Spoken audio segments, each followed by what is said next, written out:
नमस्कार बच्चों। तो आज हम लोग देखने वाले H C Verma chapter number 10 question number 16 का सॉल्यूशन। 16 में क्या बोला बेटा? तो सरफेस डेंसिटी दे दिए, सर्कुलर डिस्क है ना, और डिस्क की रेडियस दे दी है कितनी, ए। तो ये एक सर्कुलर डिस्क है, डिस्क की रेडियस कितनी दे दी है, ए है। एंड बोला इसका सरफेस डेंसिटी जो है ना, वो फंक्शन है आर का। तो सरफेस डेंसिटी जो है कौन सा, मास पर यूनिट एरिया है ना। 2D ऑब्जेक्ट है, डिस्क कैसा ऑब्जेक्ट है, 2D है। तो यहाँ पे क्या लेंगे हम लोग, डेंसिटी की अगर बात करेंगे तो मास पर यूनिट एरिया। तो ये जो डेंसिटी है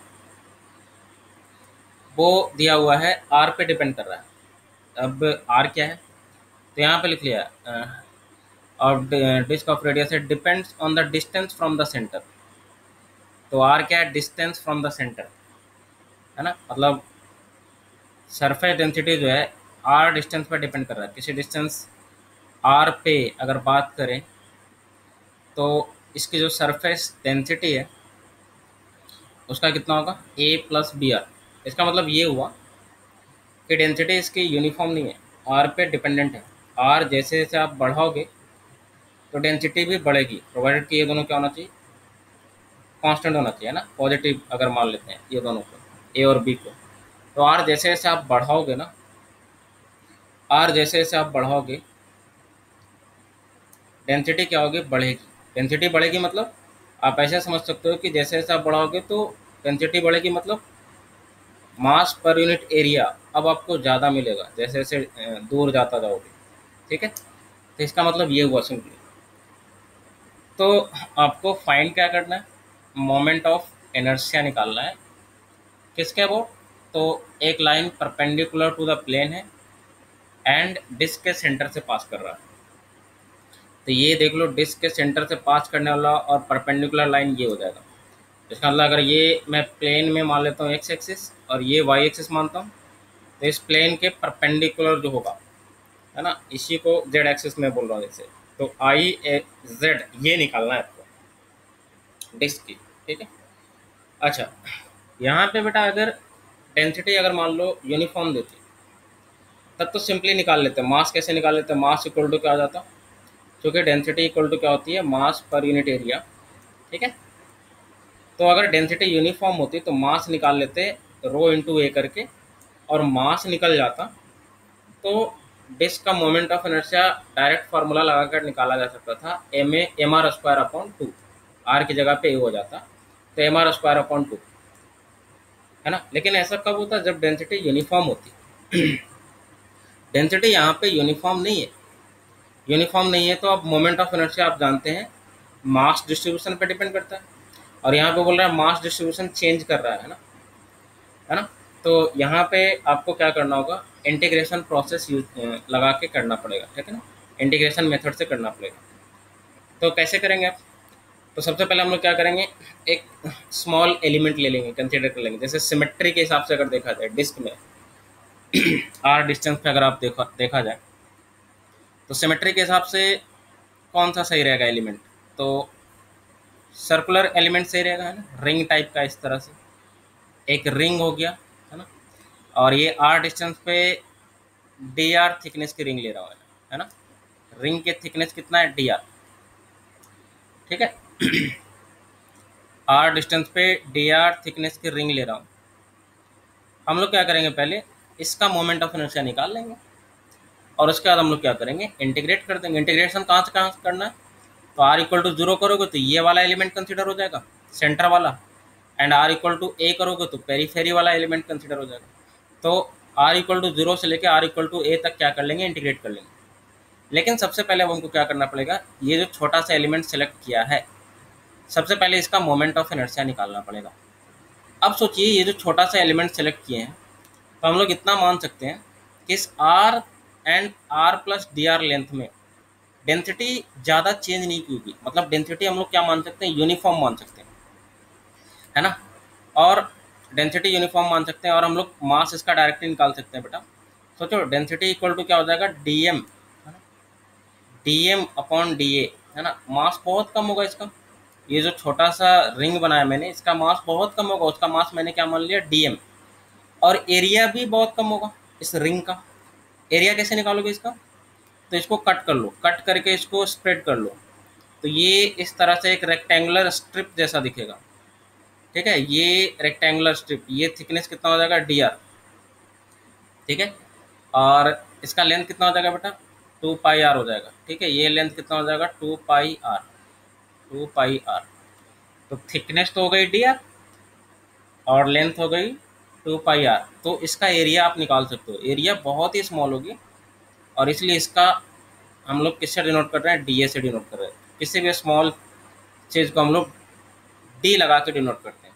जैसे डी आर का मतलब स्मॉल थिकनेस, उसी तरह से डी ए का मतलब स्मॉल एरिया, इसी तरीके से डी एम का मतलब स्मॉल मास। ठीक है, तो डी ए कितना आ जाएगा, तो सिंपली सर ये तो होता है area equal to length into breadth, breadth is what, D R, simple. ये हो गया डी ए, डी ए निकल गया। तो अब डी एम निकालना है बेटा, तो डी एम कितना लिखोगे आप, रो इंटू डी ए। ठीक है, रो इंटू डी ए, रो कितना है, तो डी एम इक्वल टू आ जाएगा, रो कितना है, रो दिया हुआ है, फंक्शन है ये ए प्लस बी आर का, ए प्लस बी आर का into D A. D A कितना है बेटा, तो ये आ गया 2 pi are into D R. तो ये आ गया डी एम, छोटा सा एलिमेंट का मास। इसका मोमेंट ऑफ इनर्शिया अगर निकाल लूँ मैं, है ना, मतलब आप देख लो ये इस तरह से दिखेगा। ये एक रिंग है, इस रिंग का मोमेंट ऑफ इनर्शिया, मतलब सर्कुलर रिंग है, इसकी रेडियस कितना है बेटा, आर। इस रिंग का मोमेंट ऑफ इनर्शिया निकालना है, मास कितना है, डीएम। तो सोचो मोमेंट ऑफ इनर्शिया रिंग का कितना होता है, सिंपल है, I equal to M R square, centre के अबाउट अगर बात करें तो। और ये मोमेंट ऑफ इनर्शिया बहुत बड़ा होगा, बहुत कम होगा, इसलिए इसको भी हम लोग डी आई जेड लिख सकते हैं, बहुत ही कम होगा मोमेंट ऑफ इनर्शिया, है ना। तो D I Z equal to क्या लिखेंगे, सिंपली एम आर स्क्वायर।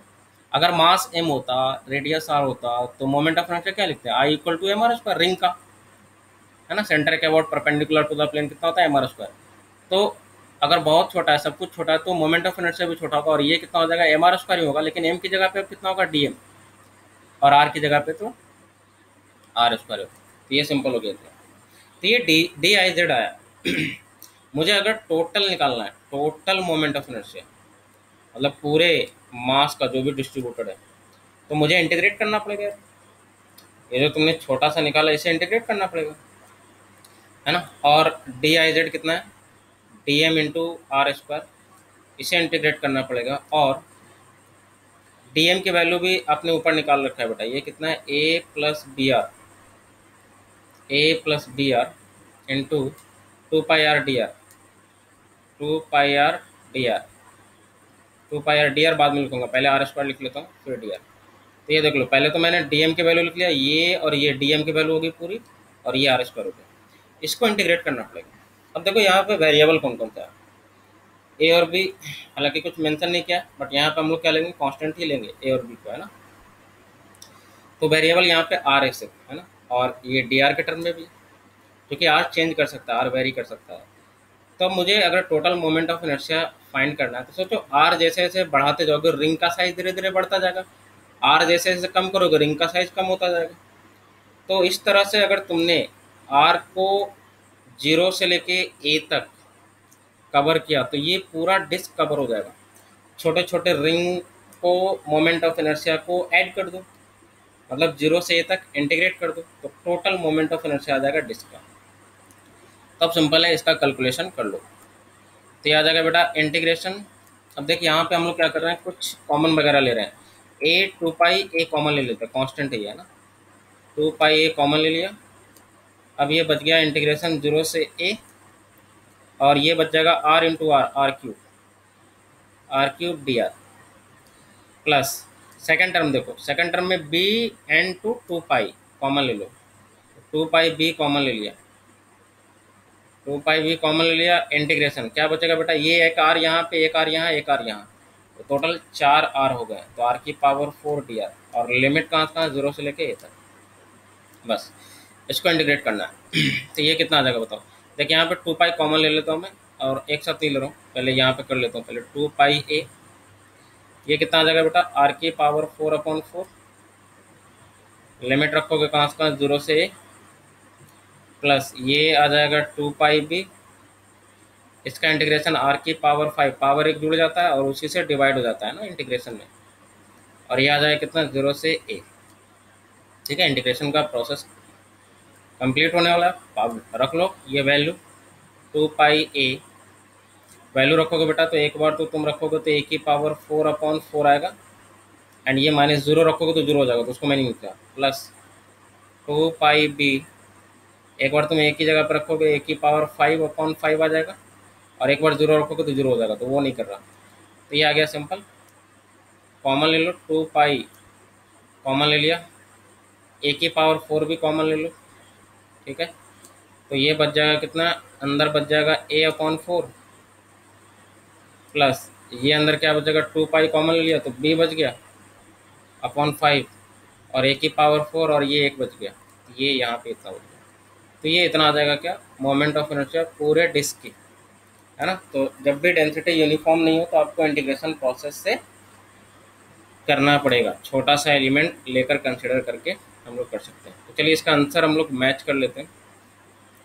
तो ये आ रहा है कितना, 2 पाई ए और ए की पावर 4, ए की पावर 4 अंदर ही भेज दिया है ना, तो ये अंदर ही भेज दो, कोई दिक्कत नहीं है ना, अंदर भेज के भी कर लोगे तो ये ए की पावर 4, ए की पावर 5, 2 पाई बाहर कॉमन आ जाएगा। तो ये था क्वेश्चन नंबर 16 का सॉल्यूशन। ठीक है, इंटीग्रेशन प्रोसेस पे बेस्ड था ये क्वेश्चन। ठीक है, तो नेक्स्ट मिलेंगे हम लोग क्वेश्चन नंबर 17 पे।